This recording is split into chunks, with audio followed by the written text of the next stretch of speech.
In 2023, the Owl House final season brought the fandom out in huge force, causing it to break viewing records in an imposing growth flex. Something that rarely happens as a show is near its end. The show is more popular than it's ever been. And a huge portion of this success can be attributed to the quality and relatability of the story. All of us, at some point, have encountered art that helps shape who we are as human beings. Be it a movie, book, or TV show that presented a different perspective that we could resonate with while navigating life. The world is so vast and grand that it can feel lonely at times.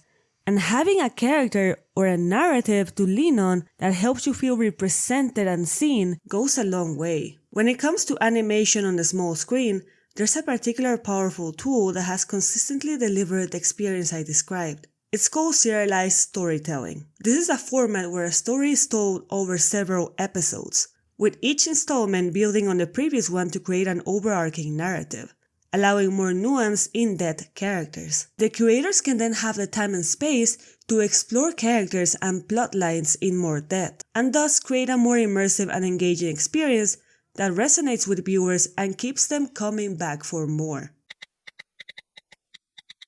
Sure, there was already some animated media dealing with complex issues like Netflix BoJack Horseman, Castlevania, Love, Death and Robots, as well as Cartoon Network's regular show, but they were clearly aimed at more mature audiences, fighting against the stigma that animation was just aimed for a young demographic. And classic shows that were critically acclaimed for perfecting this serialized storytelling, like Nickelodeon's Avatar: The Last Airbender, were long gone. So it left us with a bit of a shortfall for shows that, on one hand, not afraid to deal with complex issues in a serialized storytelling form, but on the other hand were also accessible to all ages. In comes the year 2012, when Disney, after falling short to its competitors in terms of TV show prestige, made a good call and greenlit Gravity Falls. This show single-handedly revived the trend of serialized storytelling and paved the way for a modern Disney renaissance, one that would push out high-quality hardware serialized shows. I'm talking about Star vs. the Forces of Evil, Big City Greens, DuckTales, Amphibia, and of course the last of its kind, The Owl House. This trend became a trademark for Disney for over a decade. But all good things must come to an end.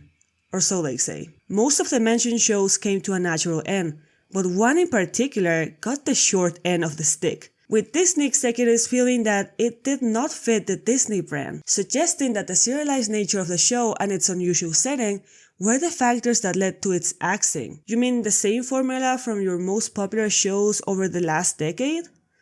Something is not adding up. It really seems The Owl House will be the last of its kind, right at the pinnacle of a bunch of game-changing shows that were not afraid of touching complex topics like toxic relationships, problematic family bonds, while also highlighting diversity. Gravity Falls walked so The Owl House could speedrun, featuring overt LGBTQ+ representation in a way we had never seen from Disney before. Luz Noceda was the very first bisexual POC protagonist that was actually shown in a committed same-sex relationship in mainstream cartoons. The non-binary representation and respectful use of pronouns will also go down as groundbreaking in animation history. And I cannot begin to imagine the hard work that was producing this show with this amount of detail and love for the lore, while also pushing the boundaries of a century-old company that has been notorious for its resistance to change. But Dana and the Owl House crew knew that this was the only way to carve